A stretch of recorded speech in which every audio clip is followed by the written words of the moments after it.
What's up, guys? What's going on? I'm kind of just jamming to that little intro music every dang time, bopping my head. Thanks, guys, for joining tonight. Today's live stream is going to be a great one, man. I have brought some longtime collectors and who I think have great physical media channels, and they have many different topics within our hobby that we definitely love. But they're pretty vocal as well about some things within the physical media world. And so I wanted to bring them on tonight. My main goal for tonight, and I let them know as well, but for you guys, the audience, is to let you guys know my main thing is to have like a constructive discussion, but then use our platforms, my platform, because it's on my channel, to kind of discuss some concerns that I have as a collector, and then of course concerns that have been brought up to me. And I know, speaking with my friends in the backstage, they said the same thing, man. And so I think today is going to be a great live stream. And guys, again, leave comment in the comment section, guys, because I know there's a lot of passionate physical media collectors out there. And yeah, let's just have a good time and let's get the show started. Today's first guest is my man Mega Mike. What's going on? What's up, Frank? Thanks for having me, man. I'm excited for tonight. You have some amazing topics to go over, so I'm ready. Yeah. This is a long time. I've been trying to get you on the live stream for a bit. So thank you again for your time. Speaking of trying to get on my live stream for a little while, my little pop culture, Jeff Man 316. Hey, what's going on, Frank? Appreciate you having me on. What's going on, man? I was trying to I wish I had like the Steve Austin music. Yeah, I know. That's the bottom line. Yeah. Jeff Man 316 says so. Yeah, exactly, man. That's so good. I apologize. I was supposed to be on one time before, and I think I got sick or something. So I appreciate you. The same thing happened to me. Literally, the same thing happened to me. Well, so second time around, we're all healthy. So that's good. Yeah. Next guest is my right-hand man. That is John from Let's Talk Entertainment Media. What's going on, buddy? What's up, Frank? Thanks for having me on, as always. I'm really glad to be here. Can't wait for the night show. Yeah, thanks. Next is Jake from Steelbook Obsessed. What's going on, buddy? Not too much. How's everybody doing tonight? Doing good. That's good. Not all at once. Not all at once. Silence. A lot of subject matter that doesn't like to get talked about but needs to. Great. Yeah, exactly. Asking the tough questions, I guess. And then next is a guy who I think has one of the best beards in all of on YouTube. Is 80s made. What's going on, buddy? Hey, friends, welcome. Or not welcome. I'm the other way around. I thank you for being here. I don't have people on my show, so I was like, I'm not sure how this really goes. Yeah. At least we all got some facial hair going. Not just. I know. Yeah, we all look kind of good. It's part of the community, physical media, YouTuber. Yeah, it's a part of the uniform, I think. Yeah, exactly. It's required. So I'm going to go through the chat really quick, and then I'm going to just kind of go through the conversations, guys, the little topics. So, guys, Ryan is the man. As always, he has everyone's links to their channels. So please, guys, if you're not subscribing to these individuals, what the hell was that, Mike? Yeah, got the magic powers here. They don't call me magic powers for Getting ready for Valentine's Day. He's summoning something. What the hell? I was not expecting that. That's totally took me. Oh, we got more I surprises. was on the wrong show for a while. I was like, what are we doing? So sorry, just took me for a trip. So yeah, links down in the comment section. Also, Tom Cruise burner account. What's going on? And then Ken was originally supposed to be on here, but he's sick. So maybe next time. Adrian, what's going on? Jeff Man, what's going on? John Doe Gigolo. Follow his YouTube channel as well. What's up, John? Yeah, Older Revere. Sorry. Welcome, Jamie. Welcome, guys.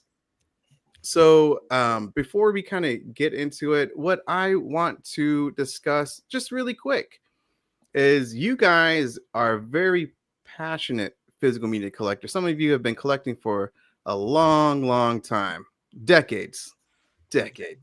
And so I want to, because again, I want this to be like a constructive live stream, right? And so I want to know for you guys, from you guys, is that why are you so passionate about the physical media? Because again, all of you guys are so passionate, and it comes out from your voice, from your videos, everything. And so I'm going to start off with is going to be Mike, Jeff, John, Jake, and 80s. And so, Mike, go ahead. Oh, absolutely. So I haven't been collecting for decades. I'm not that old, so you can bear with me. But yeah, I probably would say I got pretty heavy into collecting about 5 years ago, where I really was looking out for titles and picking up Blu-rays and discovering steelbooks and boutique labels and all of this amazing collectingness that we do now. And really, I came into the hobby because I got sick of streaming. Like, streaming was irritating me. I couldn't find stuff I wanted to watch, such limited selections, no matter how many streaming services I had, and stuff would disappear. I'm like, I just watched the movie I loved. I go back a week later, it's gone. Like, I can't find the movie anywhere. So I'm like, there has to be a better way. And sometimes the old ways are the best ways. So I went and got back into collecting really hot and heavy, and just started building a collection from there with the help of you guys making recommendations and suggestions. And now I have a ton of movies in my collection that I love watching. So I love this hobby. I love the collecting passion we have. And if we do get into rants or say anything about issues we have tonight, it's because we love this stuff and we want to shed a light on the issues because it's important, right? We want this collecting hobby to continue. We want to collect physical media for a long time. So we got to talk about these issues sometimes. Simple as that. But yeah, so excited to be here. Jeff. All right, I appreciate you having me on the channel. I'm the old timer of the group. So, back in my day, as I said backstage, I've been collecting some type of physical media since the 80s. My father got me into collecting. He was a big movie buff. So we went to the drive-in when I was a kid. I saw Jaws at the drive-in, and that's, I think, probably why it was my favorite movie. But I've collected. I'm big into I've got a couple videos early on my channel where I talk about why I collect physical media. It's really about preserving the movies and watching them the way they were meant to be. I hate censorship. I hate not being able to find the movies, like Mega Mike said about streaming. I actually didn't like VHS as much back in the day because they had a lot of pan and scan stuff, and it bothered me because it looked different than what I saw at the theater. I always tell people I'm a visual guy. I don't usually like subtitles and stuff. I like to watch and pay attention to the movie. I thought it was so funny. I'll show you real quick. I got anybody know what this is here? I have several DVD, right? on the floor. Yeah, it was in a video I did, so I had it laying here. It's a CED I have disc. That's a predecessor to Laserdisc. So yeah. But like I was telling you guys before we came on, I still got my Laserdisc of Scream because it's right now I think it's the only way you can get it uncut. So it's more about the enjoying the movie, and I want to see it exactly the way it was made. I don't want anything obstructing that. So I hate censorship. I hate having to find things on streaming. I want to be able to own it in my collection, and I don't want anybody to be able to take it away from me. So it almost reminds me of what they're doing now back in the day of taking books away from people. I mean, they're trying to control what you're trying to watch, and I'm just against all that. So I've been a physical media advocate forever, and I think I always will be, just so I can own the movies. John. Yeah, for me, collecting physical media just started because of my love of film, and I wanted to just have the films that I love and be able to rewatch them at any time. And that grew into wanting to watch the films in the best way possible. So following up through VHS to DVD to Blu-ray to now 4K Blu-ray, now is when I collect the most. And it's just because I want to have these films right there for me anytime I want to watch them. Like streaming services don't give you that luxury. They rotate out. You might have remembered them being there at one point, then you go to look because now you're in the mood to watch them and now they're gone. But if you own them and they're on your shelf, they can't take them away from you. And that was always a big thing for me. Just like if anytime I want to watch Batman, Batman's right in the other room and I could watch it and it'll bring a smile to my face. And that's the beauty of physical media, in my opinion. And of course, you could also watch it in the best quality possible. Heck yeah. Yeah, and then spend a ton of damn money on that. Oh well, we'll talk about that. Yeah. Jake, what about you? I've been collecting ever since I was able to get a paycheck at like 15 years old. I started collecting VHS back in the day, and I really started collecting heavy Blu-ray time frame when I got the PS3. Those visuals blew my mind. Just that jump from DVD to Blu-ray is just like, oh my God, I need to have these movies in the best quality possible. Back then, streaming wasn't really a thing. I think Netflix was around when I started collecting Blu-rays, but even then you needed to have like an actual disc, like in a Wii to stream it or a PS3 to stream it. Like it was very ancient. I don't hate streaming services, but there's some sort of like comfort factor in having everything behind me and just going, looking, pulling it off the shelf, putting it in, watching it in the best quality possible. Like a lot of us have said, like there's still nothing to me that kind of beats popping in a new 4K for the first time and just hoping that the transfer looks like pristine and as great like you're watching it for the first time. That's still one of the best feelings that I can personally get. And I don't see myself stopping collecting anytime soon. I'm hoping that we continue to get a lot of these releases pumping out like we are right now. I think in a sense we're kind of in a heyday of collecting because they are focusing on collectors right now because it's kind of a dying breed, physical media. A lot of the average people are just going to streaming because it's convenient. So we got to kind of keep this hobby alive, and I'm very happy to do so. 80s. Well, I was like, obviously, same talking points that everybody has. But for me, it was 1998. And I remember because I worked at a video rental store. So I went down the path of like movies had been a part of my life from the beginning. Like my earliest memory was my brother and sister weren't even born yet. So I had to have been 3. And my parents bought a TV. It was the first TV they had owned, and that wasn't black and white. They just upgraded to a color TV, and they rented Pinocchio. And so like I remember that I had to have been 3 because my brother and sister weren't born. And so like movies have really just been at the forefront of a part of my life at my earliest memory. So worked at the video rental store at 16. And then I never, ever, I was very reluctant to call this a hobby and reluctant to call, even myself as a collector, because it was such, so ingrained into my life of just having movies, working at the store, and then coming home and wanting that experience that I had at the video rental store. Like I wanted to be able to go to the shelf and just pick off a movie. And I very quickly went outside my comfort zone. So like everybody has their core favorite movies, like your core 500, 110, your favorites that you have always. But then like, I think at 17, 18, I was outside that comfort zone. I was like, let me check it out. And I was going to the Best Buy in the Circuit City every Tuesday. It became part of the ritual. And I was just trying to add every single thing new, but also like really just revisiting all the old stuff. When I was 16, all my friends had cars. They saved up all their money to buy cars. I literally lived in my parents' house, saved up all my money for a surround sound, a television, a VCR, and a 5-disc DVD changer at 16 years old. All my friends drove me around because they all had cars. And it was like, that's where I was at. So it was like, it's pretty much been a lifestyle. And so it's just only in the past year or two, I kind of adopted the idea that it really is a hobby and I'm a collector, but I thought everybody was like this. Seriously, like I really did. We're a rare breed, cool. 80s. Yeah, exactly. Yeah, that's right. I mean, I mentioned it really in my early videos and everything, but just my father got me into this. One, being a horror fan, I simply love the genre, but then collecting those VHSs.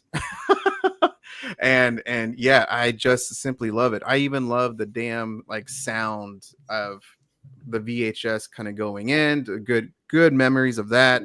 Of course, not the damn rewinding the damn thing, but just just the simple fact of the wonderful memories, and I want to own that. Exactly. Please rewind. I was just thinking of that. You made a shirt. Yeah. Look at that. And so yeah, I had like before, I don't know, moving and everything, I had like 400 like DVDs, and then restarted collecting because I had to get rid of them throughout the years because of moving a lot and everything. And so same thing, man. I just really wanted to own the movies that aren't going to go, you know, that isn't going to go away from streaming services because they're always leaving monthly. And so anyway, the reason why I thought about this type of video live stream is because it's because of Arrow Video, guys.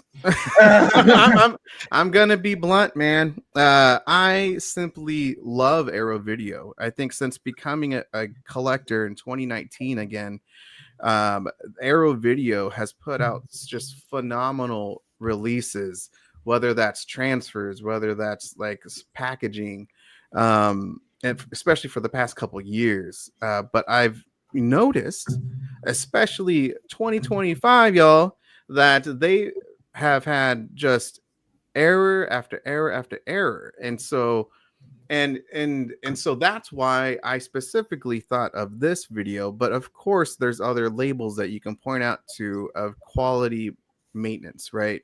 And just how it affects us as collectors who expect a movie, a transfer to play, and then unfortunately there is an error, and then there's a replacement disc.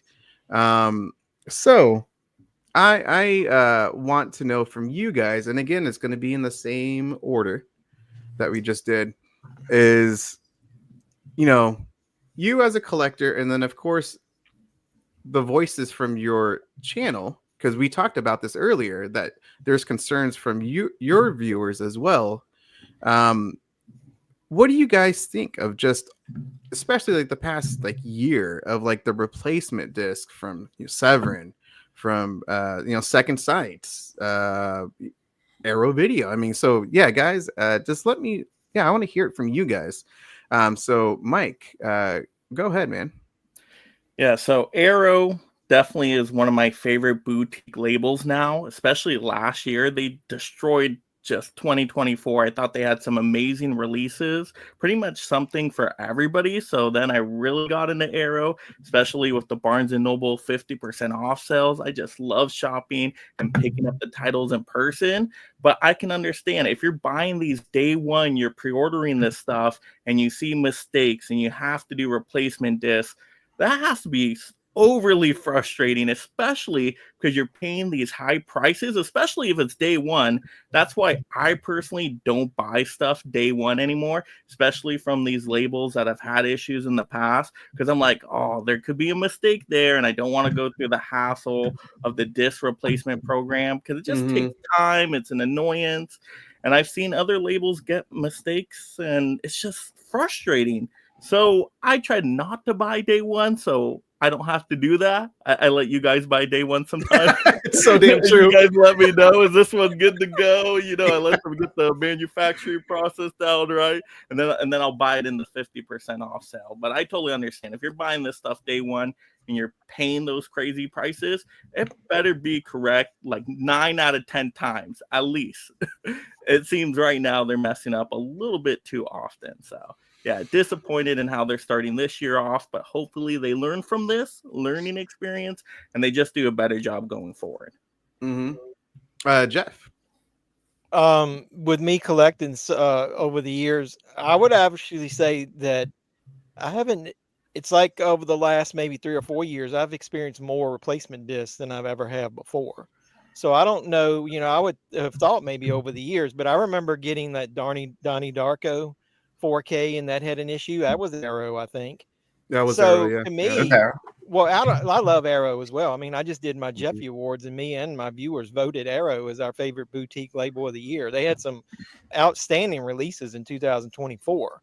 I don't know whether it's just that, like you guys said, they're trying to pump out stuff so fast because they want to get collectors, keep us going with that. But they need, to me, the main issue is communication and customer service. They need to ramp that up because we are paying money for this. I'm speaking as somebody who runs a company. That's the main thing you need to do, is you need to have good communication and customer service. If you go back and look on my channel, I ranted about the way that they handled that Rocky Ultimate collection. I was told one thing for 2 months, that I would get my discs, and then when I never got them, and I saw some people in the community getting theirs in the mail, I called them, and they literally told me, "Oh, well, you're going to have to send your disc back. We're not just going to send them." And I was like, "Well, that's bullshit, because I just saw 2 people get theirs in the mail." Yeah, I never got mine either. That was what frustrated me, is they didn't handle it the same way for different buyers. So, and then even the boutique labels, other than Arrow, I was just telling you guys, I got my package for Vinegar Syndrome, and randomly on the top was the replacement disc for Looking for Mr. Goodbar. I didn't even know they had shipped it. Oh, what was wrong with that one? I think the Dolby Vision, there's an issue with the 4K disc. And so I emailed them after I found out about it, and they said, well, if you purchased it directly from them, they'll send you a disc eventually. We will. And then they never told me. And then randomly it shows up in a box of some of the sale stuff that I got. So I'm more concerned about the customer service and finding a better way of handling the requests and getting communication out there, and not just haphazardly doing it, because I think that's what frustrates us, is when they don't handle the communication properly. So, well, those are the best, Jeff, man, when you don't even realize that you get a replacement disc, it just randomly shows up in a package. Exactly.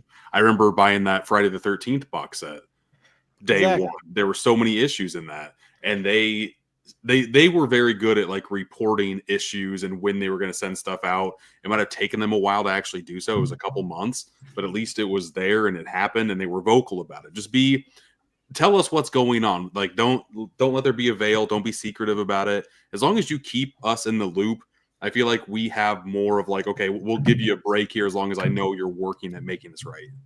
Well, trust me, the customers I deal with at work, that they tell me that customer service, no matter what you're buying, is the same. They tell me communication is the key. Let me know that there's a problem before I discover it myself.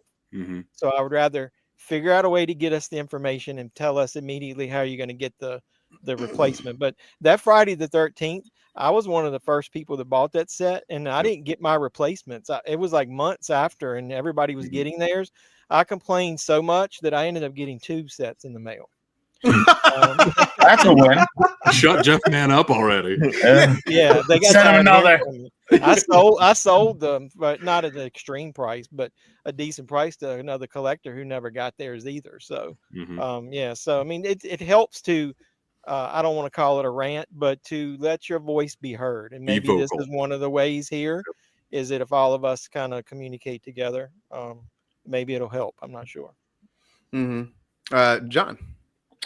Yeah, like for me too, it's the same thing. I love Arrow Video. I thought that they were the best label of 2024. So to see them stumbling out of the block this year already is kind of unfortunate, but I think one of the core things you need to do as a company is have good quality control. Like the big thing is the disc should work coming out of the box. It's not even just with movies. You see it all the time with video games now. They think that just making up for it makes up for it, like by giving us the replacement disc. I appreciate that, but you know, it's a hassle. Not everybody has the time to go through the like, oh, my disc needs a replacement kind of deal. It's nice when they just ship it right to you. And you're like, we fucked up.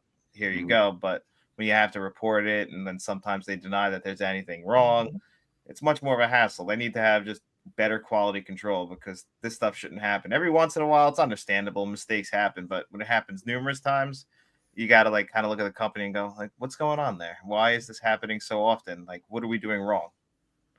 I apologize for interrupting. Have they acknowledged the issue with the cell? No. Yeah, I saw that with mine, Jeff. I didn't want to interrupt anyone, but yeah, Jeff brought up a dang good point, and that's again part of the reason why I wanted to do this live stream, because I haven't heard a single peep about the issue of the Inglourious Bastard special feature issue. I haven't heard anything about the cell issue. I'm able to get these releases early from Arrow, and I've reached out to them, and they have not said a word on what's going to happen with that. Even with you? Wow. Yeah, that's disappointing. No. And it's vocal. It's known. Like, everybody knows within the circle. Like, if you look up cell reviews, it's told numerous times by numerous people. I think I don't think in that specific instance it's a deal breaker. It's just like 20 extra seconds of repeated footage. It's just unfortunate more than anything. Like that release is great. And I know it's if it wasn't really for that good. repeated 20 seconds, like it would be a phenomenal release. I agree. Yeah, special features is worth the price alone, man. It was really good. Jake. Yeah, I was going to go into the sell part. I guess the only other thing that I have to add on here that hasn't been talked about yet, John, you brought up the video game aspect of things and how like even like big release video games, there's a huge day one patch that takes like 4 or 5 hours to go into. Like it stinks that there's nothing like that for movies, because I feel like that would help out a lot to just like connect your player to the internet, get a patch that kind of covers some bases. I don't know if that technology will ever really exist or not, but I don't know. It's unfortunate that it seems to be happening more and more, and I just don't know if like their R&D department is really like combing through this like they should, or if they've had to like cut back just because sales aren't, you know, what they used to be 4 or 5 years ago. And I'm just not sure what the answer is going to be to this. I feel like it's going to get even worse than what it is now. Yeah. 80s. Well, I was like, I have a little bit of a devil's advocate thing here, because just coming from a retail background most of my whole life. And so I understand that what I noticed just in the pattern alone, like it's always happened. Like you can go back to, I've been collecting since the 90s and buying movies since the 90s. And so there's always been a certain release that had some kind of issue, but it has been more recently. But I noticed it happening more and more since Best Buy and Target stopped selling movies. So you have more people trying to buy this stuff. And then now people that were never buying online before, they were never buying boutiques. But then you also have now this conversation where there's people that are ditching streaming now, and for the first time ever, are just getting into 4K. I literally explained to somebody today that he didn't know what he thought 4Ks were Blu-rays, just like the whole Wii and Wii U thing. I had this whole conversation. This guy's going to go out and buy a 4K player now and go buy 4K movies just off of a video I made. And so there's this whole community of people that are just first now getting into it. And you see this huge pattern happening after they stop carrying physical media in stores. But then I go in and I'm like, all right, well, these companies are a lot smaller than your Sony, these bigger companies that have the ability to put out these bigger studios. And so these companies are a lot smaller. They're now having a bigger influx of people. And so it is easier to, and I'm not saying forgive, but like it's easier to see and understand that there probably isn't a good quality control there. They're just hiring as many people as they can probably get in the door. And they're probably not movie people. We're movie people, you know? So like some guy that's just supposed to be checking, oh yeah, the disc works, the sound works great. Like they're not going to notice that 20-second clip that any one of us would notice. And so it's one of those things that I just think that they're way overloaded, and they're smaller companies trying to deal with the influx of new business. And I say that because I'm a huge Imprint fanboy. Like I was like, if you've ever seen me at all, like I love Imprint. I talk about them all the time. And this Thanksgiving Black Friday sale was the first time I didn't get to order, because everybody was trying to order. The site kept crashing. I couldn't get on. I just got pissed and just stopped, didn't order anything. Last year, I signed on. I bought stuff. I was able to look at it and browse for hours to figure out exactly what I wanted to get the best deal and get the most stuff, and had no problem. I spent hours trying to just log in, and every time I went to check out, that was sold out, and then my cart would reset. And so there's a lot more people buying boutique stuff, and they're buying stuff that they never bought before. And I was like, I just experienced that just from the Imprint Black Friday sale. So I was like, I mean, I get people's frustrations, but at the same time, like, I think it's just that they bit off more than they can chew. And I don't know, when Best Buy kind of pulled the plug, I know that it took a lot of people within the industry off guard. They did not really tell a lot of people, and I feel like they're still kind of clamoring to get the sales that they had from that retail space that's gone. I know they're trying to push towards online as much as possible, but like I said, if you go towards online, you're only going to get the people that know about this stuff. It's hard to get anybody new into the hobby when you can't go into a store and find it. No. So my issue with that, I mean, I do agree with you, 80s, with the increased buyers, right? The increased new physical media collectors, right? That you kind of mentioned. I wasn't However, finishing my thought, but that was what I was oh, saying. go ahead, I finish. think that no, because like when you go back to like just that's the problem. I think that's the biggest problem. But for me, where I'm starting to get frustrated with, because like I can forgive it a little bit because I understand they're probably way overloaded, and just seeing the sales and seeing the sheer numbers of the stuff that's going on now. And you start seeing it, like people are saying, hey, I ordered this a couple weeks ago and it's finally just now getting to me, where last year or 6 months ago it was a lot faster. So they're getting bogged down, especially when all these places are doing sales. But then I'm getting frustrated at the point of, you have the quality control issue, and then release is being pushed back. So it's supposed to come out in January, February, March. It's supposed to be released in certain month, and then it's being pushed back. Not even just like a couple days or a couple weeks, but we're talking pushed back for a couple months, and then it comes out, and then there's a quality control issue. That's very frustrating. And that's the one thing that really gets me. But like the cell came out on time, and there's an issue, and so there's a whole issue that they need to address it, and I understand that, but that one didn't really get under my skin. You know what I mean? I know for me personally, I would rather have a movie be pushed back and work perfectly than Yes, a movie being rushed. And but the ones I'm talking about are the ones that are being pushed back, and then there's still a quality control issue. Like Yeah. sometimes, because like when you look at it, like why was it pushed back? Like they don't usually always tell you, but then you can kind of figure out some of the reasons. Like some of the reasons are like the manufacturing process, like actually printing the discs. There's something they're waiting on there, and it's generally not in the community, or when you look at these forums of people that are kind of a little bit more in the know, and nobody's talking about actual issues or having to repress it or something like that. So it's not like it doesn't feel like they're being pushed back to make sure you have a perfect disc. It's because they ran out of cardboard and they couldn't print all the slip covers. Something silly like that is why it's being, sometimes why it's being pushed back.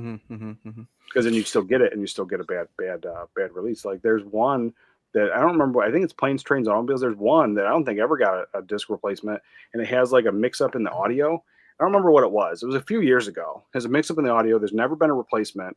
Nobody really talks about it. And the thing is, most people don't even have surround sound. So like a lot of people don't even know it's an issue. I think it's Planes, Trains, and Automobiles. I think that's the audio was something with the speakers. I do remember. Yeah, there's something. It was like literally, it's the right sound, but they're just coming out of the wrong speaker. Yeah, I think people didn't care because that whole release was like really terrible. So people just like, yeah, okay, the audio's bad, but so's everything else. Yeah. Yeah, I don't know, man. I do know, like I said, I understand like some of these businesses with the growth of new potential buyers and everything. However, with experienced labels like Arrow Video has been out for a little while, I don't know. It was just really frustrating for me, and again, that's what inspired this whole live stream.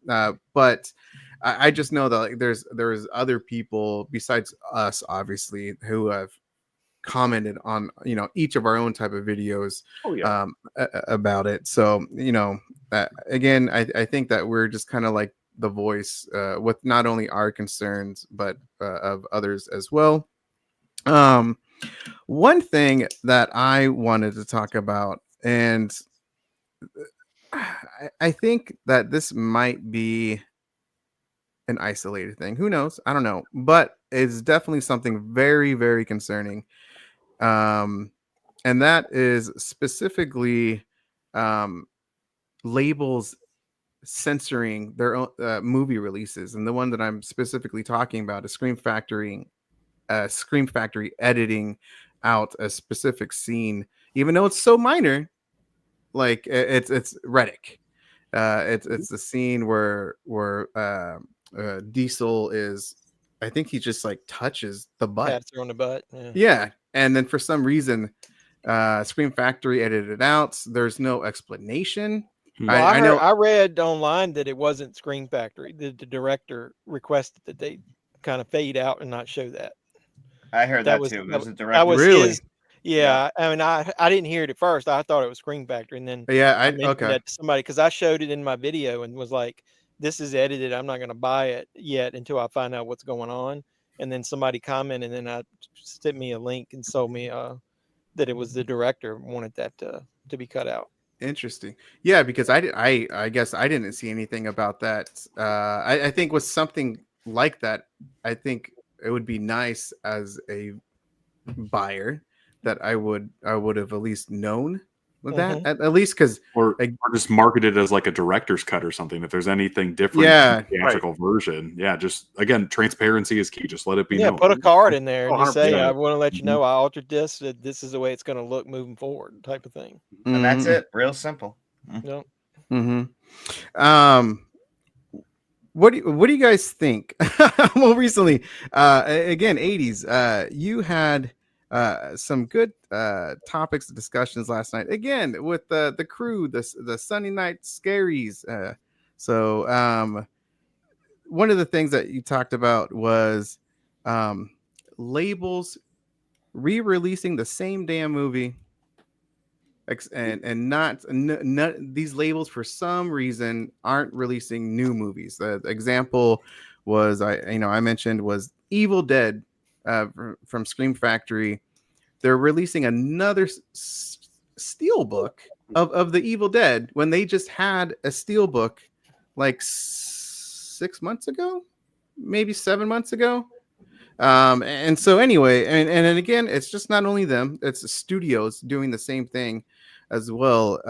But guys, what do you think of just like labels just re-releasing the same damn movie within their catalog instead of like having new movies? Like, I don't know, man. Mike, yeah. Yeah, it's an easy money maker for them. They know if it's a popular movie, it's going to sell well. Even just a re-release, it's probably a safe bet for them because they know some people are Evil Dead fans and will buy everything Evil Dead, so they'll buy 20 steelbook copies of that. So it's unfortunate. I would love to see a mixture of, okay, a few re-releases occasionally, but then also dive into the back catalog. Let's get some new stuff out there. So I would like a mixture if possible, but once again, they got to make a business decision. And if it sells, that's probably why they're re-releasing it. I'm going to put it also on the customers too, not just the business, right? The business wouldn't sell it if it wasn't going to make the money. So customers, you don't have to buy every single, release of one movie. That's what I would say there. I'm fine. I'm not a double dipper. I'm not a triple dipper. If I have the movie on 4K, I have the movie on 4K, whether it's steelbook, slipcover, whatever it is, I'm content with it. Even if it's a favorite movie of mine, if it's the same format, I'm not going to upgrade it personally. But I know some people love double dipping, triple dipping, but yeah, Guilty. so that's my I'm with you, Meg and Mike. As long as I got it once on 4K, that's enough. Yeah. I don't know. The movies I love on Steelbook, I will pick up a lot of different versions of Steelbooks if they have different artwork on them. These two got me, and that was like it. 25 copies of The Fifth Element and Leon. I've got like 9 or 10 different versions of the I Thing. think That's from that, Germany. this is where the line is between you. All of us are movie buffs, but you're also collectors, so you have your own unique little niche, niche, whatever you want to say. Yep. So, I mean, I've always liked steel books, and have made some controversial statements on my channel. I do not think they should be re-releasing these Best Buy exclusive steel books in Walmart. No. And if they do, I think they should be altered. Like like Lionsgate did the limited Reservoir Dogs, and they made a Mr. Pink version. I didn't buy it, but at least it was different. And I like talking about it on my channel because they re-released American Psycho, and somebody let me know there was a minor difference. There was some wording on the slip. I'm fine. So that's good. There's a difference, but they've released a lot, like Hackers, I think. It was a bunch of them that they re-released. 300. They just re-released that. You need to do something different. To me, it's a money grab. Don't call it a limited edition, and just because Best Buy closed, you're just gonna pump out the exact same thing all over again. Because to me, that is the line of I'm a collector, and now I don't have anything that's limited anymore because Walmart pumped that thing out, 1,000 times over, and now it took a little bit of the value away. And I know I don't just do it for the money. But part of a collection means you have things that matter to you that are limited that other people may not be able to get. Oh, that's 100%. the whole part of 100%. every collection, whether it's action figures, anything. And it just always bothered me that they just took the easy route. And instead of coming up with some new artwork, you're damn printing the thing all over again anyway.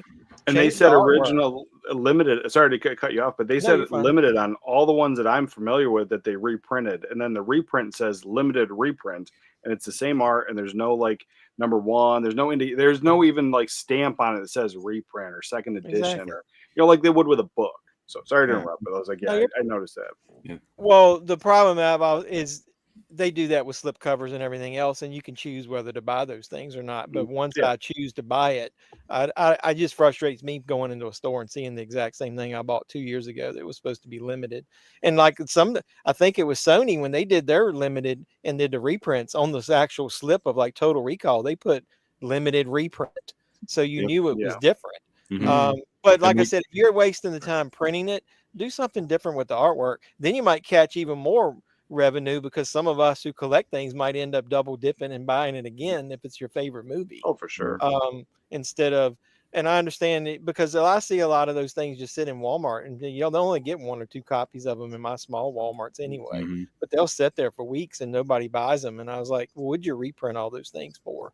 Come up with something new. Like you said, come up with either a different version or a new movie, something that we haven't seen before, and they'll get more of my money. So Yeah, I think that's the only reason why Evil Dead got re-released is because it sold out so quickly that they're like, okay, probably. we could either repress the same steelbook or we could make a new steelbook and kind of sell out even quicker. Like the people who didn't grab it will grab it, or the people who grabbed the other one will grab this one because it's new artwork. Like it's just kind of the collector mentality. I do I like think they're re-releasing Evil Dead Rise again. It's saying they're doing the Best Buy exclusive one. I think that it's one coming makes out. me upset though, because like they do very minimal changes. There's been 3 Exactly. different of Evil Dead Rise and they all have the same front cover. It's just like the back cover that changes, the inside artwork that changes.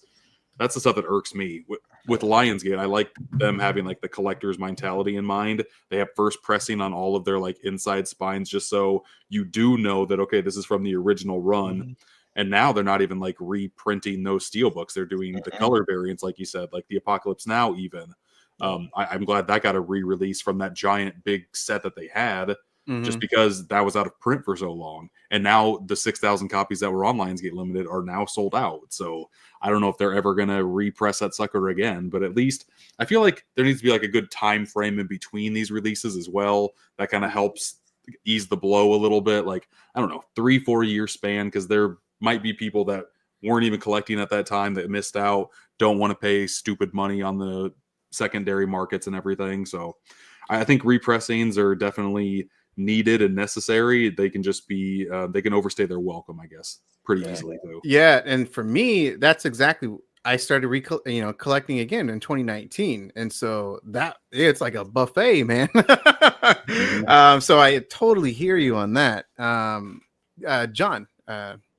Yeah, when it comes to these like steel books and exclusives and everything like that, I mean, I don't mind them doing it as long as there's like a standard edition to grab as well. One thing that always bothers me is like when they release stuff just in the steel book and then it's a limited run or something like that and you can't grab it and that's it. The disc is kind of gone. I think it should be a little bit more fair where they can get the discs still while keeping those steel books or kind of collector's editions like separate. Then I won't mind so much when like a steelbook gets reprinted, or like I don't think they should do the reprint thing. I agree with that. Like once something is limited, let it go, make it for the collectors, but have like a standard edition like for people who are still fans of the film.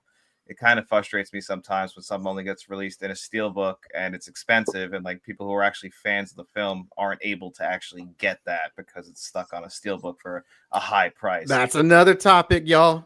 You know, like it's just something that bothers me. And then also like sometimes there's a lot of confusion now in the community when it comes to like different scans, like Silence of the Lambs with Kino last year and Arrow Video.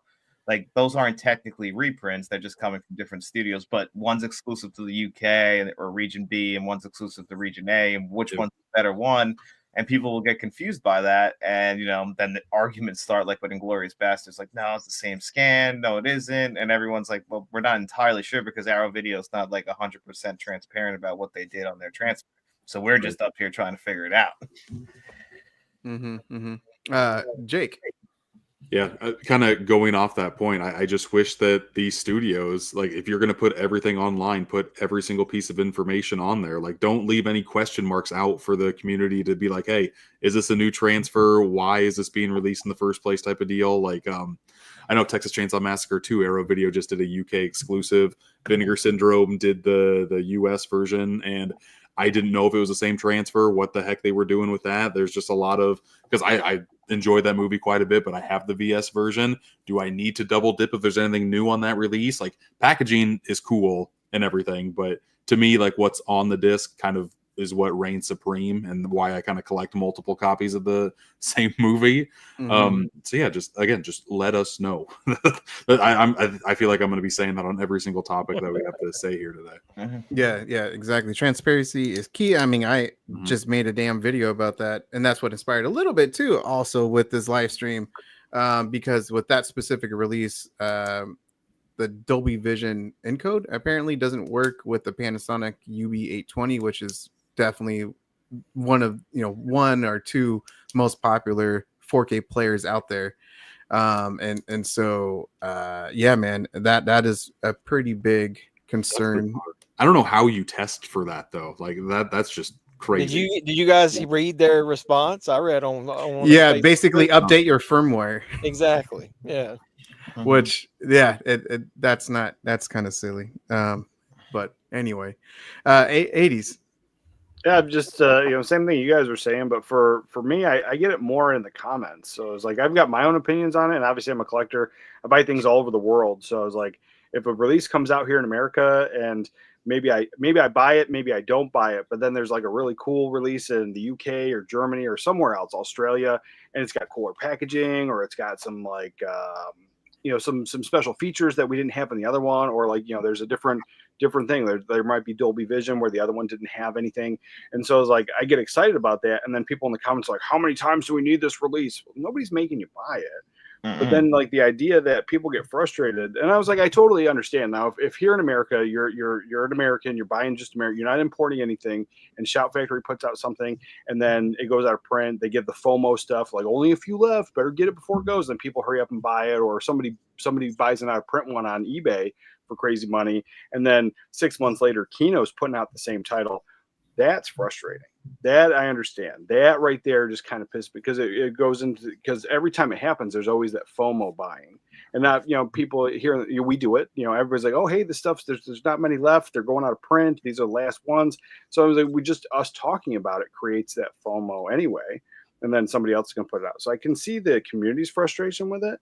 My frustration is something like, if I buy the Blu-ray and it was on a really good 2K or a 4K scan of the original camera negative on the newer technology. It was a more recent, Blu-ray that looks solid. And then, they put out the 4K like 3 months, 6 months. Within that year, the 4K comes out, and just like that's where I'm like, I kind of been drawing the line. And if it's a solid Blu-ray and it has a great 4K scan, I'm probably not going to upgrade. I'm probably, unless it hits my top 25. But I got stuck last year of like, yeah, of course it's on 4K. It's the new, I got to get it. And I was buying stuff where I'm like, yeah, it's a slight uptick. There's a small upgrade, no new special features. The art is the same art. There's nothing special on this. And then I was like, yeah, that's where I'm getting a little frustrated. It's when the company's putting it out, and then within a short amount of time, the 4K is like, oh, hey guys, just so you know, we got the 4K over here. That's Warner Brothers and Malignant from a few years ago. Yeah. Or how about here's the 4K, but then 6 months later, here's the 4K steelbook. Well, that doesn't bother me, because not everyone's a steelbook collector, and I made a whole video like how I'm not a steelbook collector anymore. I still buy them if they hit my top 25 favorite films of all time, because I did just buy Bram Stoker's Dracula on steelbook, but I didn't initially. Like initially, I'm like, I'm fine with what I got. The art is pretty much the same. I love it. It makes my top 25, but I don't need a double dip. And then come to find out the steelbook has Dolby Vision, where the regular slipcover release didn't. And so then I'm like, oh, now I gotta get it, because it's one of my all-time favorite films. And then it's a good with the Dolby Vision, you got a little bit more color pop in there. The reds are a little bit more red, but like realistically, I thought the slipcover version was a reference disc. So it's like, that's just me personally. But yeah, I was like, I think some people would get really frustrated with it, but there's tons of people that are steelbook only people. There's tons of people that don't care about steelbooks. I see that in the comments all day. Like people fight over this stuff, and it's kind of weird. It's almost like picking a side. Like they just some Yeah, people yeah, like it's, to be it really is. contrarian, you know. Yeah, it really is. It's like a sports team or something. It's crazy. Exactly. Like, Yeah, well, so you love them, well, I hate them. right. So yeah, if you're really into steelbooks and then you feel obligated because you love the movie and you get to it, and then I can see how it could be completely frustrating, getting the steelbook announced a few months later. I could see that. Yeah. My main thing is like Arrow Video, Scream Factory releasing the same movie from Blu-ray to 4K, but like that's the only thing that's changing is just the transfer. Like I know every collector's different, but if there's nothing else on the disc besides a new transfer, I don't think I'm going to pick it up at full price at like 30-40 bucks. That just doesn't make a lick of sense. No. I only got Humanoids of the Deep because I didn't get the initial Blu-ray. Like I that movie passed me by, so this 4K came out. I like the artwork. I'm like, oh man, and everyone's like, yeah, it's a great movie from the '80s. You're like, you'll love it. And I'm like, where was this movie my whole life? Like I somehow missed it. I missed the release of the Blu-ray, and so I was like, I got it. But that one had the Blu-ray that came with the new 4K. Because I was like, I don't think it's out yet, but they sent them out early. Like I didn't get an early copy; they just sent them. I did get it early, but they didn't send it to me. Like I bought it, and I already watched it. But that Blu-ray has the new 4K scan, so I was like, I couldn't even compare like apples to oranges. I couldn't go, oh, that old Blu-ray is worth upgrading. I don't know. I probably would think it was okay because that was a 2K scan. But if I had bought that original Blu-ray, I know I would have never bought the 4K. Sure. Yeah, one of the things too is that it's nice. Like I've noticed on Kino and stuff like that, but just a lot of the Blu-rays are 4K scanned, and they're just as good, especially with the with the Panasonic UV820. How they just upgrades, upscales it. Yeah. Sorry, thank you. Yeah, upscales the Blu-ray. And so there's for some of these movies you don't even need to buy the 4K. Save some money right there. Right. John, you touched upon it earlier about kind of the whole steelbook, movies only being released in steelbook. That's one of the damn things I've noticed since again I started to recollect in 2019. So I don't know if it was happening beforehand. I don't really think so, but a lot of these labels recently, specifically Sony, Sony and Warner Brothers have been a little pain in my butt, man. And in the sense of Sony releasing movies specifically only on steelbook, and I believe Warner Brothers right now is removing the Blu-rays on 4K movies, right? Like that to me is one of the most concerning, because I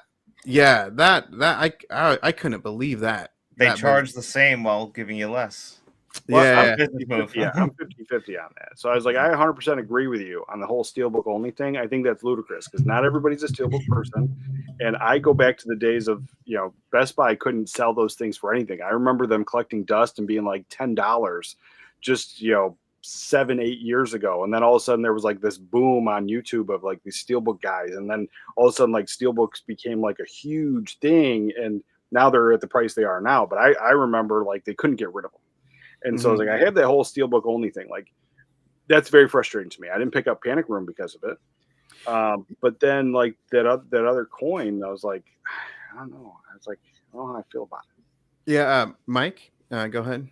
Oh yeah, I mean prices are insane on steelbooks right now, and I'm not going to pay it. I mean it's just crazy, like $40, $45, $50, $60, $70 for some of these Disney steelbooks when they first come up for pre-order. I'm like, who is paying that much? Like that Willow steelbook, it was like 60 something, right? Who's paying for that? Like why, people? Why? I don't get it.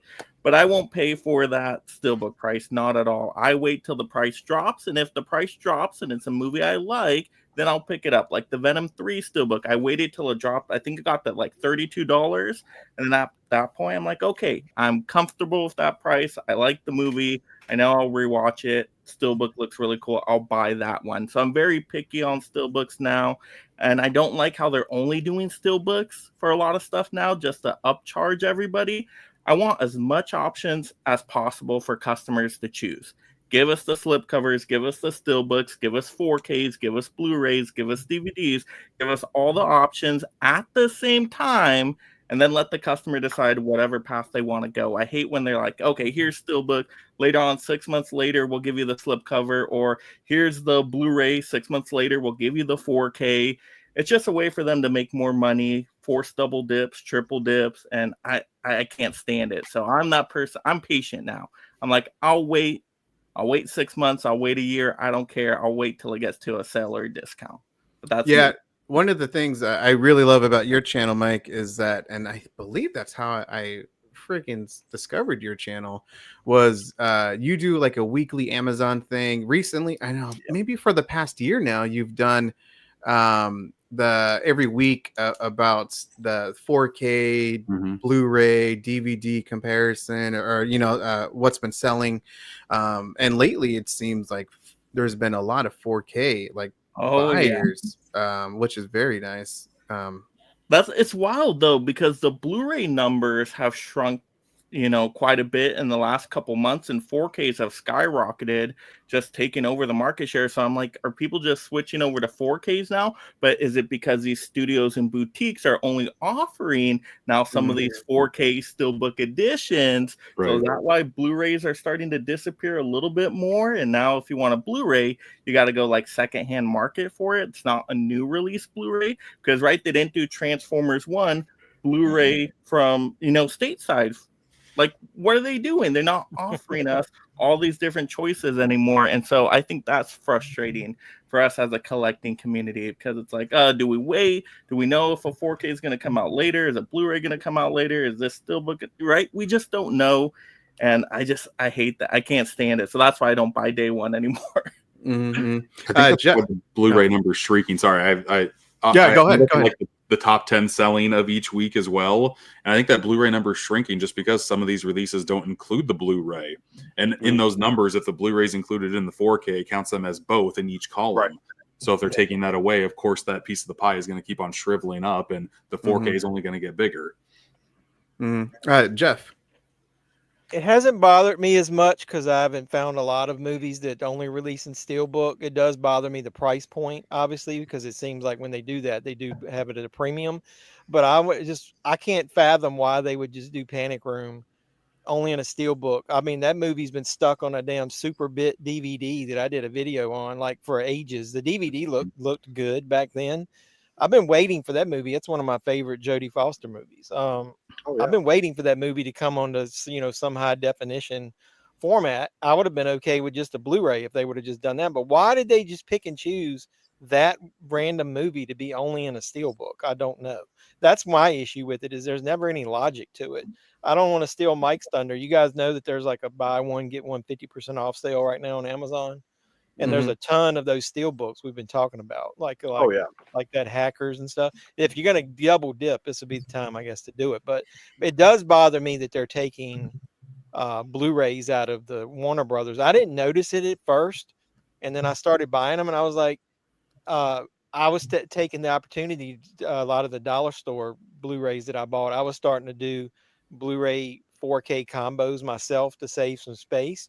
And I noticed then that Warner Brothers was not including the Blu-ray. So I started, combining those together. And I was like, with no logic, I don't understand it, because it's especially with a lot of the catalog titles. My father, like I said, got me into movies. So I share a lot of my movies with him. And now I can't loan it to him. He doesn't do 4K. So I'll buy a movie and he was like, let me see it. And I was like, well, I can't. It didn't come with a Blu-ray disc. So, and my basement is where a lot of my older stuff is. I don't have a 4K player down there. So I've got a TV mounted up in the ceiling. I've got a Blu-ray player there. I can't go down and watch those movies unless it had a digital code. So it's frustrating to me that there's no consistency to it, like from one studio to another. I don't know why they're like Paramount now not releasing some Blu-rays for movies like Transformers 1, Smile 2. The only Blu-ray you get is in the combo pack. So now you're taking a market that's already squeezing. And like I said, like my father goes in and goes, I don't want to buy Smile 2. I'm not paying $30 for that. I don't want a 4K disc. So you're losing, kind of like Mike has said in some of his videos, you're losing some of the normal people that might just walk in and see a movie and think about buying it, because you're forcing them into a format that they might not have or they're not comfortable with yet. So I don't know, I just wish they'd just be a little more consistent with it across the board. Yeah. John, did you want to add anything? I know you talked about it earlier, but Yeah. Just I mean a little bit like what like Lionsgate Limited and Panic Room, that kind of stuff. It bothers me that there's just no standard edition with it, just because like The Third Man's one of my favorite movies, and I felt like I had to buy that 4K steelbook, and it was $50.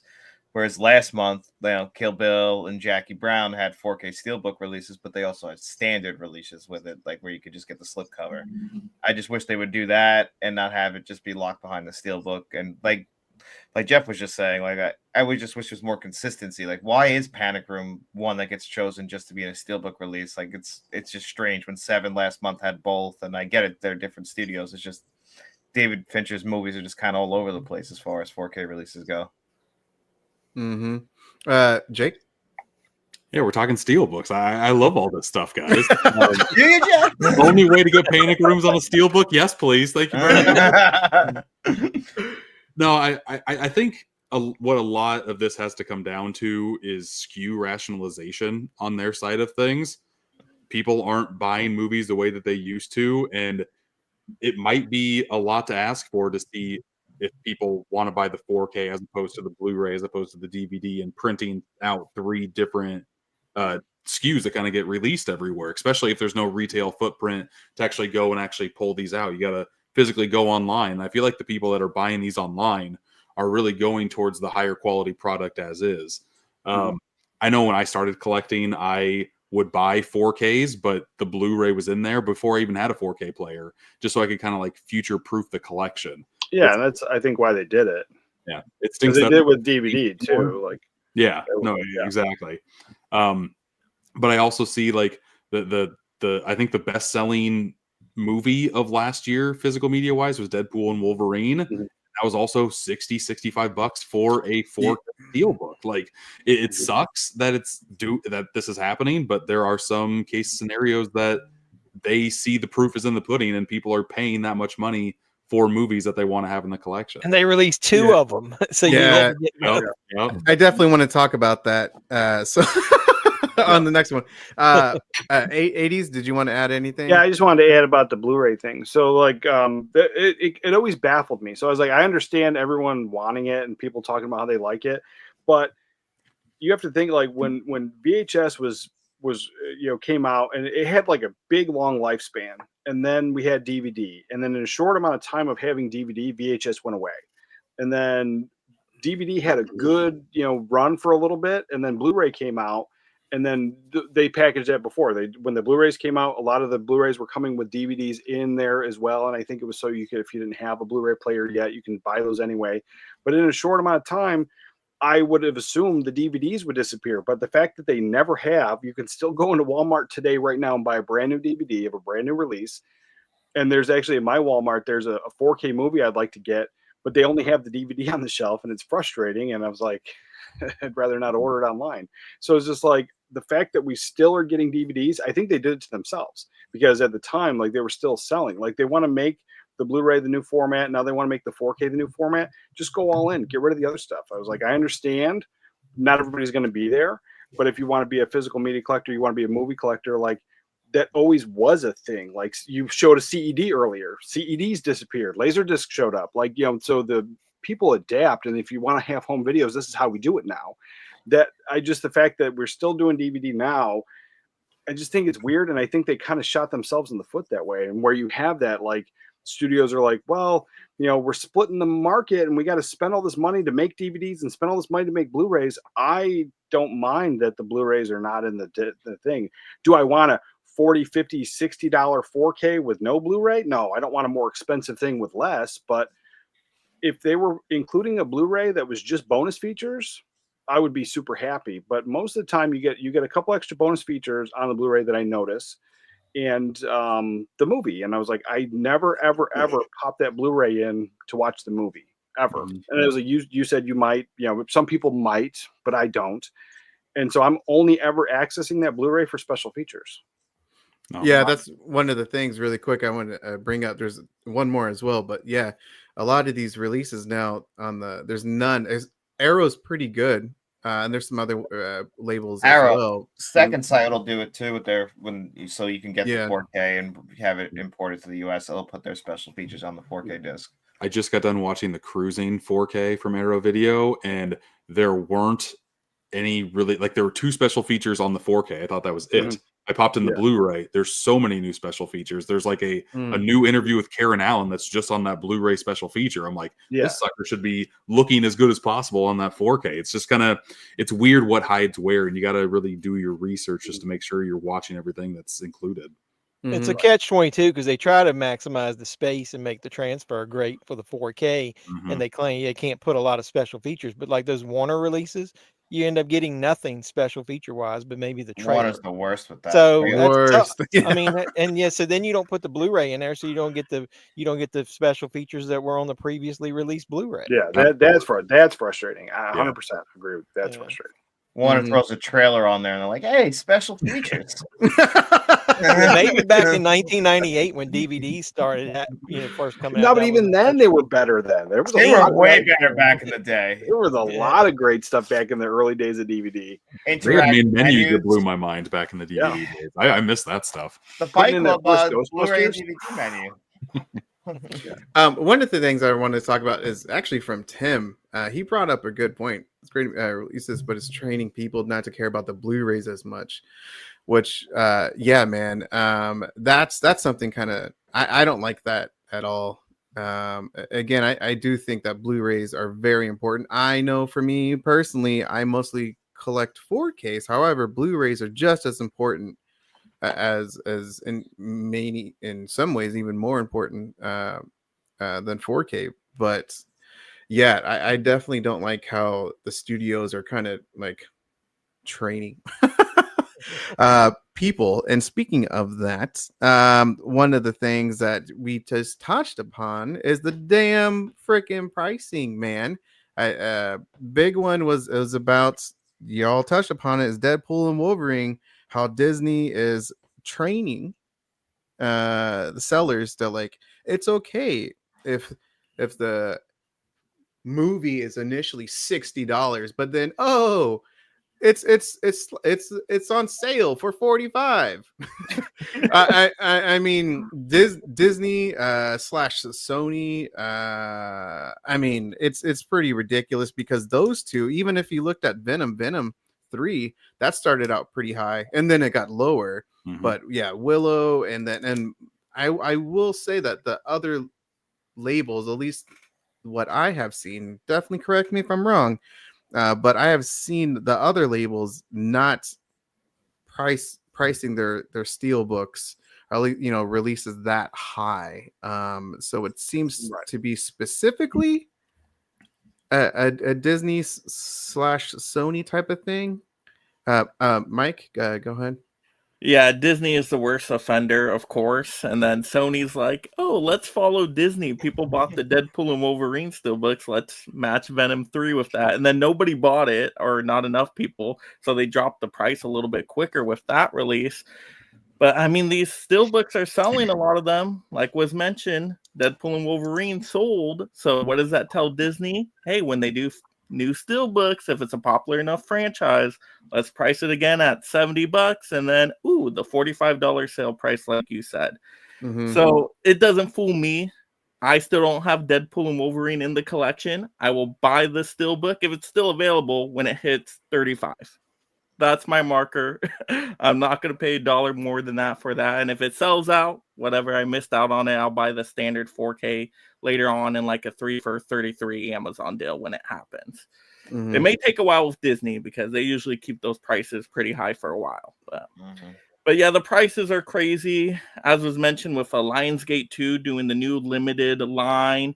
And I'm like, the You Are Next steelbook, like that was a movie I love. I've been waiting to pick it up. I'm like, I know they're going to do a 4K steelbook eventually. I'm ready. I'll pay, $30 for it, maybe $35 because I really love it.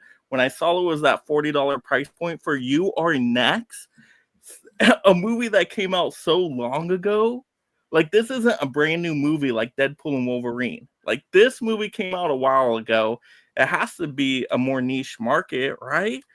But $40? Like, is that the new low price is $40 and then we're now up to $70? Like, the floor for steelbook prices have risen so much. And that's why I'm like, you know what? I can miss out on steelbooks. I will buy steelbooks around 25 to 35 depending on how much I like the movie. But other than that, I'll just buy the standard edition when it's on sale. Mm-hmm. Yeah, I can't support the crazy prices. I can't do it. Jeff? With me as collecting as long as I have, I've been through this a little bit before with pricing being determining factor. So I haven't bought a lot of these steel books like out of the gate. Like I used to pre-order a lot. So like when the Venom movie, I didn't see it in the theater. So I was like, well, since I didn't see it, I'll buy it. But the steel book was so expensive when they announced it. I think it was like 45 or whatever it was. I was like, I'm not paying that. But then the closer it got to release date, it dropped down pretty significantly, and I went ahead and bought it. But there's been plenty that I've went into the stores and picked up and said, I'm not going to pay this for it. Not just steel books, but the pricing, the way that's gone over the last couple of years. If you've watched any of my hauls, I've kind of scaled back. I don't buy a lot of these package deals with all the swag and all that stuff. I mean, I don't have any more room for posters. I don't have any more. I mean, I don't, how many slip covers do I need for a movie? It's never going to be on there. So I think a lot of these, they're now, because they're not selling to the general public as much, they're trying to squeeze every penny out of collectors. Mm-hmm. And so even if they only release one time, they're going to release all these different versions like Shout does, pins in one, slip covers in one, posters in one.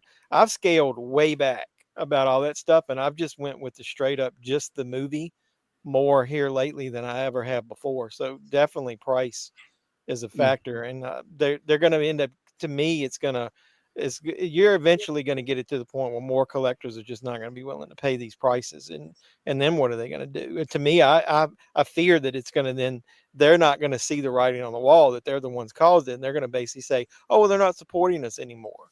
No, like you said originally, go back to the beginning of what you said. How about taking that money and not release all that extra swag and buy the rights to another movie that hasn't been released before, or a movie that hasn't been put in a steel book, put it in one, do something different instead of just pounding us with the same thing over and over again, or just more of it every time they release something.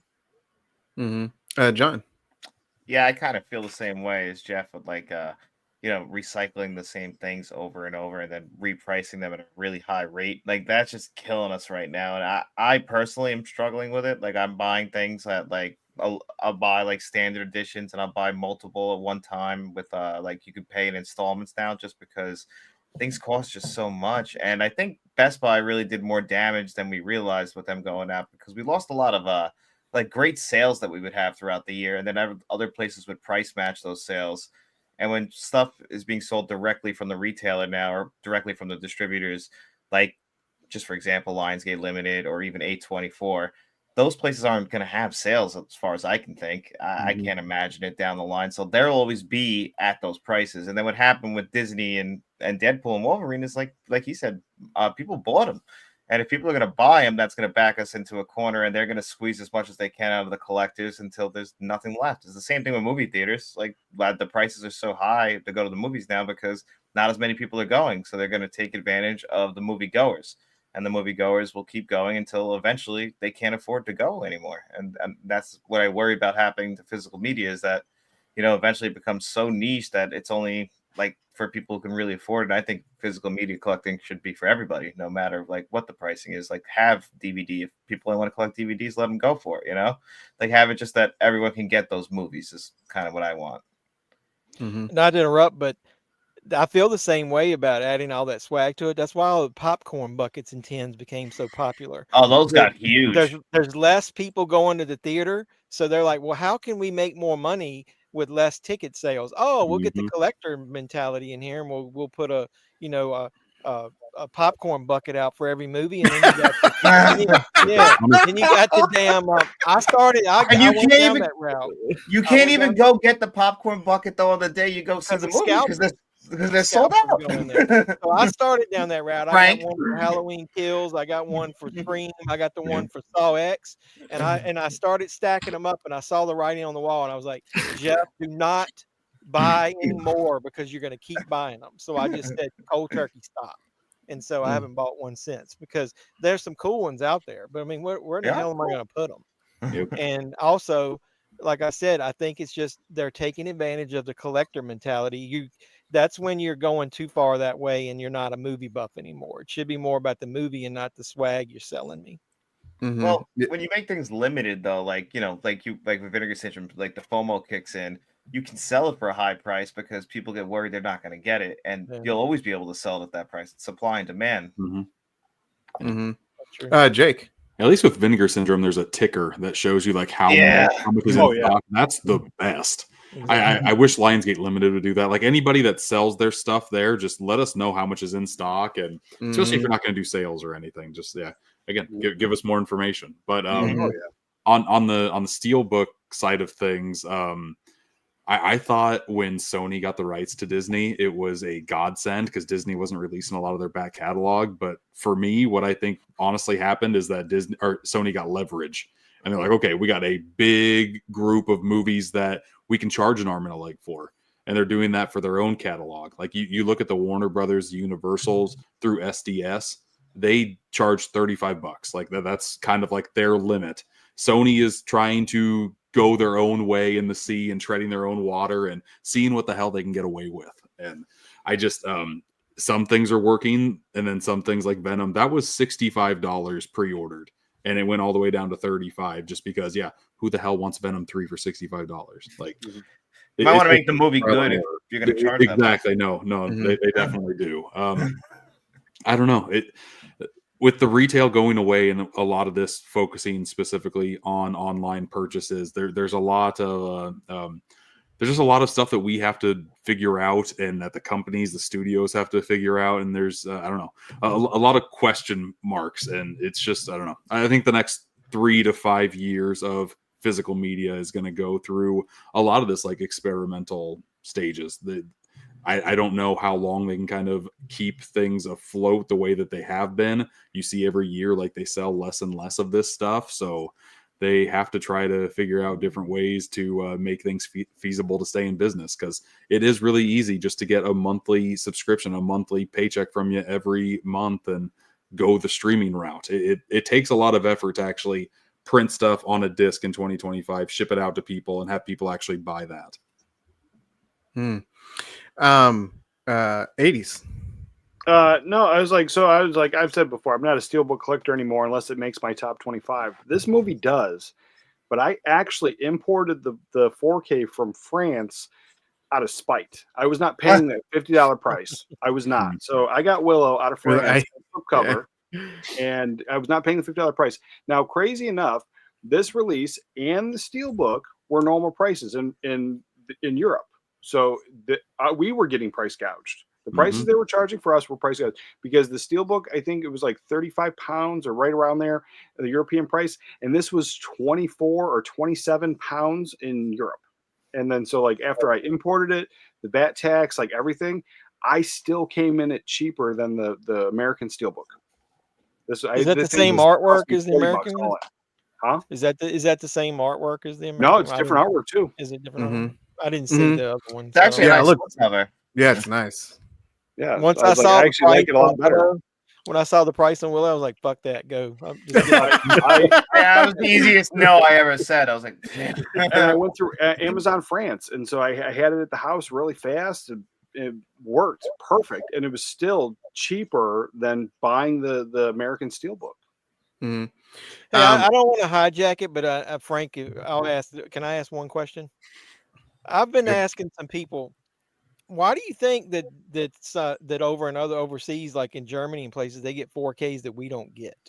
I mean, it has to be naming movie rights, right? It's just studio rights. Or studio rights. Yeah. Random titles that aren't like super popular, like it isn't the mainstream ones, obviously. So it's just weird how.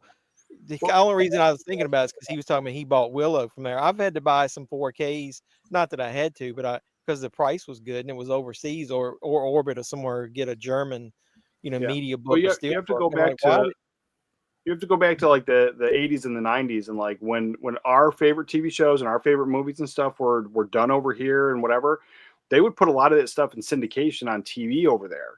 And so you had all those people growing up with like things like Silver Streak. Like Silver Streak is a very, it's a kind of an obscure, Richard Pryor, movie. And so like, it's a movie that people like. We had one here on Blu-ray, but I had to get one out of Europe because they didn't have it. And then I was talking to somebody and they're like, oh yeah, when I was a boy, I watched that all the time. And I don't remember where they were from in Europe, but they were writing the comments after I got it. And that's part of the reason is they get them because they can get them cheap. They can get them for cheap, but then they played them. They were in syndication all the time, so then it's an easy sell for any of the European market where they're going to put it. Really quick, I just want to say, JG, thank you so much for the super chat. Was it basically it's same thing here?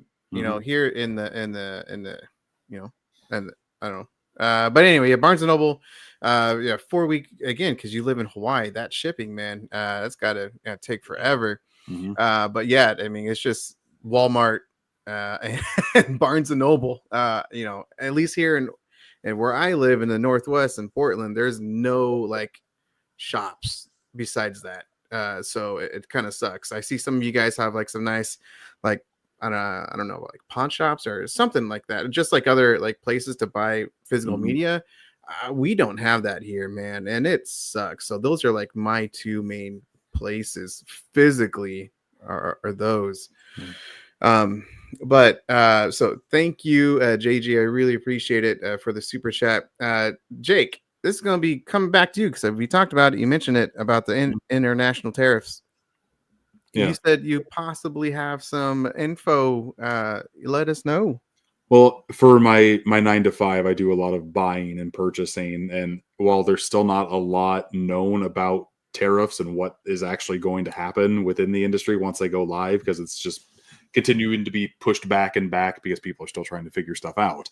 The gist of what I've been hearing from a lot of people within the industry is that these costs, and this is just economics 101, like companies are not going to eat the 25%. It's going to be passed on to the consumer because they want to keep their quarters. They just want to keep that they always take income stream going and going. Absolutely. So the 25% tariff from Mexico, a lot of physical media gets printed in Mexico. The packaging gets kind of put elsewhere. Like I can see a lot of the packaging done in the States and saving costs. If we're just talking strictly the discs, our prices might go up like $1 or $2 into the actual suppliers. What they decide to do with that information, who knows? It gives them a reason to kind of uptick prices. But I would say that once tariffs go live, give it a month or two, and we're going to see new release titles go up in price. Like we think they're big now. I think a lot of things, not just movies, but a lot of things, once these tariffs go live, it's just going to be stupidly priced.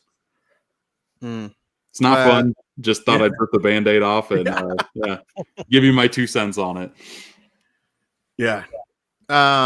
Thanks a lot. Yeah, exactly, man. Grim Reaper type stuff. And honestly, just focusing on the physical media side. Thanks for the buzzkill, man.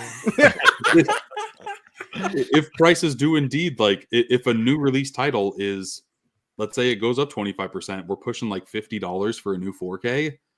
I don't think a lot of people are going to pick them up day one. They're going to wait for sales. But if sales happen all the time and a lot of stuff isn't bought at new priced, I just don't know what's going to happen with this industry specifically. It's already so niche as is. Our numbers are already going down. That's just going to be a big hit. It's going to be interesting to see how it shakes out. That's 100% right there. But I was going to say, but Chase. Yeah, go ahead. The point is to bring it back here to America. So I hope. I get it, but I mean, I hope it's like I just don't see like you're right on the cost, and I think you're right initially. I think that, but I think the goal is so that they bring stuff, making it back here, pressing it back here, having companies do it here instead of, because that was the whole reason they went to Mexico, and that was the whole reason they went to those other countries is because it was cheaper. It was the cheapest. Right. And so now if we're the cheapest, then it'll come. Like that's the whole point of it. So I was like, I don't know. I'm not a politics person. I don't care about politics, but I mean, I'm not bringing that up whatsoever. Thought process behind it. But no, for like I had another thought. I forgot what it was. Well, what would be neat is if like the vinyl situation happens and a lot of those pressing plants get put back into the States and it becomes even more of like a niche collecting thing. Like it'd be cool to see how it evolves. I'm just saying in the short term, in the short term, I 100% Yeah. agree with you. I 100% agree with you. But then I also have to bring up this, and I was like, not everybody's as old as some of us, and like some of us don't even remember. But if you remember in the 80s, not everybody was buying VHS tapes. Not everybody was buying movies, and the prices on that stuff are more than they are now, and people were buying them then. I have VHS tapes here on the shelf that are printed, not just a sticker. They're actually printed as part of the artwork, $60. And then when I looked up like when that actually was released, it was a $200. Like when you adjust for inflation, that was a $200 VHS. Right. So I saw the $200 on a movie. It was normal. I saw the artwork for Monster Squad, and it was $79.99 suggested retail price when it came out. And that's why I bought all of my VHS used back then, was because you couldn't afford to buy them. You couldn't afford to, and that was the thing, is that was the collector market back then. And I've talked to some old guys that are in their like 70s and 80s that were buying stuff back then, and they said that was normal. Because they were buying it back then too, and they're still doing it. And they said, yeah. He said, the one guy I talked to, because I wanted to double check. I said, is it really that price, or is this just like a gimmick thing, or was this maybe for, a video rental store that was video rental store's price? Like, what was? And he said, no. He goes, I remember in the 80s, like I was in my like 30s, and I remember spending about $100 for one movie back in the 80s. I don't think they wanted you to collect back then. I think they just wanted you to rent it. So right. Obviously kind of probably trying to do now. The video stores would mass produce them. Even with Laserdisc back in the day. It'll circle back around again. So I mean, like we're all frustrated by the prices, but like there's the collector mentality, but then there is the mentality, and I don't mean to knock anybody. So I was like, it might come across weird or off-putting, but I don't mean to offend anybody. And to the people listening, not you people on the panel, but there's that $5 bin and at Walmart, and so you can get DVDs and Blu-rays for $5 for years now. And I remember Best Buy even had a $5 bin, and so like I think that mentality kind of, people forgot how much this stuff used to cost. Like I remember, I didn't own a VHS. Like the first VHS, it was gifted to me for Christmas. Because like in the early 90s, I think it was like $35 or $40 for new. And it was gifted to me for Christmas. It was a Robin Hood Prince of Thieves. Like that was the only VHS I had for like 2 years. And then I got Indiana Jones. And like, that's all I had. We only ever rented. Like the very first time I started buying movies is when I started working. And I worked at a video rental store. So it also made sense because I saw them all day. But like this, it's like, I think that there is a frustrating thing of we've been paying X amount of dollars for this stuff for years, and now there's a huge price hike. But there's also a price hike because we are going back to that collector market. And if you look at like the 80s prices, there's no way I would spend $100 to just get like 3,000 miles to Graceland on VH. I'm not spending $100 for this movie, but that's what it was. Yeah. We're already like an hour and a half. This live stream flew by so damn fast. Holy cow. Really quick, man. I mean, what I really want is I want to go just one by one really quick. And I want to have you guys have a platform just like, is there anything that like we didn't touch upon that like you guys wanted to discuss? Because I mean, we kind of went through a whole bunch, but again, I think that it would be nice again if you have anything. So I'm going to start off, Mike, Jeff, same thing. So Mike. Yeah, I mean, we covered a lot of great topics tonight. I'll just kind of reiterate, it's still affordable to collect. I know that everybody's saying the prices are super expensive, and yes, they are for day one steelbooks, limited editions. Yes, the prices are crazy there. But it's still affordable to collect if you want to wait, right? Wait a few months, wait a few years, buy Blu-rays, buy DVDs, go secondhand market, look on eBay. So I still think it's affordable to collect. You just have to know when and where to buy. So I would still encourage people, if they want to get a movie, like look into all your different options, still support collecting in any way you can. You don't have to buy the super fancy 4K limited edition day one. So there's options out there for people, and I think that's important to know as well. At least that's how I view it. It's still a very affordable hobby when you compare it to some other super expensive hobbies out there. So Mm-hmm. Yeah, and again, that's one of the things on this live stream is that I want, because people know like my channel is normally pretty positive about this wonderful hobby, but again, I just wanted to voice some of my concerns and your guys's as well. But this is a hobby that I absolutely love, and I will continue to support 100%, because damn it, there's a lot of movies that I want to own. Jeff, go ahead. I don't know that it would be something this panel would talk about, but just something that I always like to be an advocate of is um, people sometimes confuse movie fans and collectors. And I think, like I said, we're both.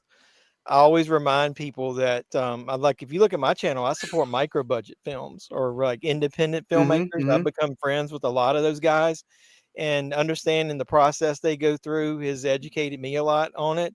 And that some of these people, put a lot of effort in that. And don't just support, mainstream movies. Like, look for other, areas you can support filmmakers. And most of those guys, if they do Indiegogos and that kind of stuff, they give you physical media is one of the things you can get for support. So I just try to support physical media in movies across the board, not just normal releases. So I don't see a lot of people, pushing micro budget type stuff. A lot of it is just like, fun type stuff you can sit around drinking and watching. It's not mainstream movies, but it's just physical media, man. I mean, even those people, they offer you media as one of the perks usually. So it's important. I think if you go back, all of us have probably talked about it on our channels. Um, Once things go totally streaming, it's out of your control. It's gonna get altered. Your movies may disappear. I got scared back when the French Connection, when they showed that in the theater, it was edited. And when it first popped up on the Criterion Collection channel, it was edited. The director, before he died, was pissed about it. When Adventures in Babysitting showed up on Disney Plus, it was the edited version, and most people didn't know. That's what I fear, is that Splash. you're not gonna, They without just physical edited media. Crocodile Dundee and put it in Exactly. theaters, and now it's coming to 4K, and maybe it's going to have that edit. Just always be an advocate of the physical media if you're a movie buff, because you need, almost like, I feel like it's almost like you need a record of it. I really, it changed my mentality changed. You might sound funny, when I was listening to Joe Bob Briggs do a rant. It was one of the movies he does a commentary track for. I think it was I Spit on Your Grave.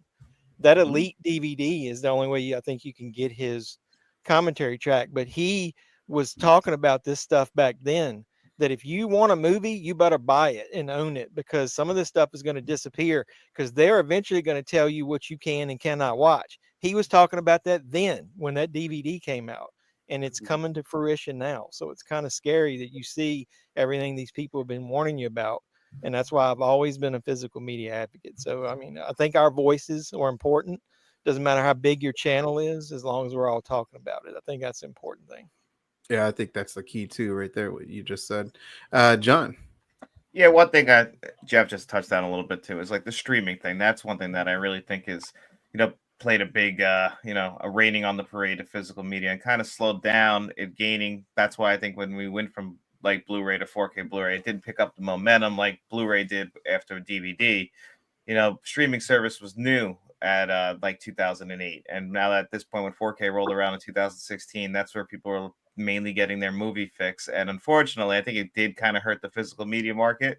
But I'm hoping that now people realize with these rising prices of streaming services and how they can pull content from it, that physical media, even though it is expensive, you do actually own that product, and they can't take that away from you. And I get it's an expensive investment. And I think that we have to really start at the beginning of getting more movie fans before we can get more physical media fans. Like people, like Jeff just said, you got to have people who love movies too. Like if you love physical media, collecting movies, you got to love the actual movies that you're collecting. And I think that the film industry in general, and look for smaller movies. I have a hard time with a lot of these mainstream films that come out nowadays. They all just feel very generic, but there's a lot of great movies that come out each and every single year. You just have to kind of go hunting for them, and then, you know, support their physical media releases on top of supporting Disney and Deadpool and Wolverine releases. There's some other smaller companies, and then, you know, maybe, you know, support those films, and then we'll have more physical media collectors out there. Jake? Yeah, I'm a big fan. I've been collecting for a while, so the things that get me excited are 4Ks, boutiques, all that stuff. But it's great. I put out a lot of social media on Instagram, TikTok, all that stuff. I've seen a lot more of like the younger generation people in their either like late teens, early 20s, going to Goodwill, buying either a DVD, Blu-ray player, picking through all that stuff, and dropping streaming services because they're sick of paying a monthly fee and they'd rather physically own it and have it forever. It's great to see that mentality is still kind of somewhat there, whether it seems more foreign than it has for a long time, but I feel like there will always be a factor of people wanting to own certain movies that they love, and as long as that's out there, you will have an avenue to just like go and buy the movies. I still love going to Goodwills. I love going to hobby shops, trying to find things, because new releases, we know what's coming out there. You never know going into those stores what you're going to find, and that's half the fun to me, is just like going to see what movie I don't have in the collection that I might not even have thought about grabbing before, but I physically pull it off the shelf. I look at it, I'm like, yeah, I want this in my collection to watch at a later time, and it'll be there forever. Sometimes it's like you struck gold, man. Yeah, absolutely. Part of the hunt. Hell yeah. 80s. No, just to go off what Jake said, is like I'm going to thrift stores too, like on a regular basis. But for me, it's about the movie and not the format. And this was 50 cents. So 3,000 Miles of Graceland for 50 cents. I got it. It works. I you know, a long time ago, I picked up a $6 VCR, and since then I've picked up a bunch. But when I went to grab this movie specifically, the cashier was telling me that same story, like 20-something-year-olds, like younger kids are coming in and buying this stuff up. And so I was like, my immediate thing was the eBay resellers. I'm like, because I have to fight those guys all the time. And she was like, no. They come in regularly. They get excited. They got VCRs and they're like buying the stuff. And she goes, other than you and those kids, nobody's buying stuff. So it works. But yeah, it's about the format. So like, you know, to combat the overpriced and the expensive stuff, you can still buy a DVD. This one here was $2. I was like, this movie's never been on Blu-ray. It's a cover up with Dolph Lundgren and Louis Gossett Jr. Never been on Blu-ray, $2. And I'm pretty sure like Amazon had it for like 15 or 17 bucks. $2 works perfect. Yeah. So there's ways to get it as cheaply as possible. You can literally get in this hobby at whatever level you want. You want to get into, you know, the expensive stuff in the 4Ks. You want to get in as cheaply as possible. At the end of the day, it's about the movie. You know, enjoy it how you want to enjoy it. Repeat that again. Repeat that again. Amen, brother. At the end of the day, it's about the movie. Yeah. No, that's exactly what I wanted to say. So you just stole my thunder, but preach it. There is many ways to collect movies, but guys, yeah, it's for the love of movies, man. 100%. So guys, this has been absolutely amazing discussion. I want you guys to promote your damn channels, y'all fantastic people and physical media content creators. So guys, promote. Mike, go ahead, buddy. Yeah, Mega Mike the Movie Man. You can follow me on all the socials out there: YouTube, Instagram, TikTok, Letterboxd. If you love movies like we're talking about tonight, you'll find something on the channel for yourself. I cover deal videos every week, so if you want to save yourself some money on your collecting journey, definitely follow me. But yeah, check out the videos, see if you like it, and if you do, then hit subscribe after that. But yeah, it's a party over here, you know. We're having a good time. We're having a good time over here. Oh my God! To the physical media movie party over here. It's like an acid trip, man. Seriously. Jeff, what the hell? Yeah, whoa, look at that. I told you, we got a celebration. We got to celebrate those movies over here. Oh my God! All right, David Copperfield, man. I'm pretty much Jeff Man 316. I've always been that. Anybody asks, it's because I was a best friend called me Jeff Man because I was a Batman '89 fan, just like just went to see it in the theater like multiple times. And then I like Stone Cold Steve Austin, damn it, and that's the bottom line. So that's where the 316 came from, because when you created any moniker online, you usually had to put a number in there. So I cover physical media just like all you guys. I do a lot of hunts. I try to do that, but I also, like I said, I think a little thing, I try to cover a lot of smaller budget movies, and I've got a lot of friends that I try to help promote their stuff. Like I just did a review of Jason Pitts. He's a director that I've kind of hooked up with and saw some of his low budget stuff. He's got a lot of stuff on Tubi.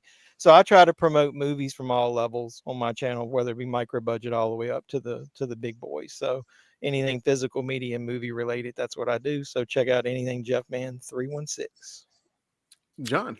All right. Well, first off, Jeff Man 316. I love the fact that that's a big Batman 89 and Austin fan. That's great. But yeah, I'm John over at Let's Talk Entertainment and Media, and on Saturdays we do our Q&A show. Sunday, Let's Talk Physical Media for all the news, and we do a bunch of 4K Blu-ray reviews all mixed in there. And we do channel memberships now, so for $1 a month, you can listen to me talk about Twin Peaks. I'm doing a watch along with that right now. And I don't know if people remember that show, but that's one thing I always wanted to do on YouTube, and I knew that nobody would watch it, so I had to make it for like the channel memberships. But man, it's nostalgic. I'm having a great time with that. So come over and check that out if you're in the Twin Peaks. Nice. Jake. Yeah. Over, I think this week on YouTube, I have 4 videos already ready to come out. I had one yesterday, today, the next 2 days, about like A24's monthly membership, review of Rumpelstiltskin, Vinegar Syndrome Haul. I just got Panic Room in yesterday. I watched it last night. My review of that will be hopefully Friday, Saturday, sometime around then. But always just a lot of physical media content, just like everybody else here. Love it. Love it. 80s. Yeah, I've got all the other social medias, but I kind of quietly quit them. So it's like I'm all on YouTube. I'm all on YouTube. That's where I'm at. You can find me all. I mean, you can find me on other ones. I post stuff sometimes, but I'm really over here. 80s Made Consumer. It's all one word. I think you can just type in 80s Made. You'll find me. I looked very distinct. You can't miss me. But yeah, same thing. Talk about movies, reviews, my opinions, my thoughts. And that's pretty much it. But I'm not really a self-promoter. Yeah. Talk about movies. Hard, right? Yeah, I'm out there, guys. Just look for me. Yeah, just find me. Find me. I like movies. If you like movies, just find me. So. Yeah. Well, thank you, guys. Thank you, everyone, for joining in the chat. I really appreciate it. And again, follow everyone on this panel. Thank you, guys, for joining tonight. I really appreciate it. And guys, have a great one, man. Collect those movies. Appreciate it.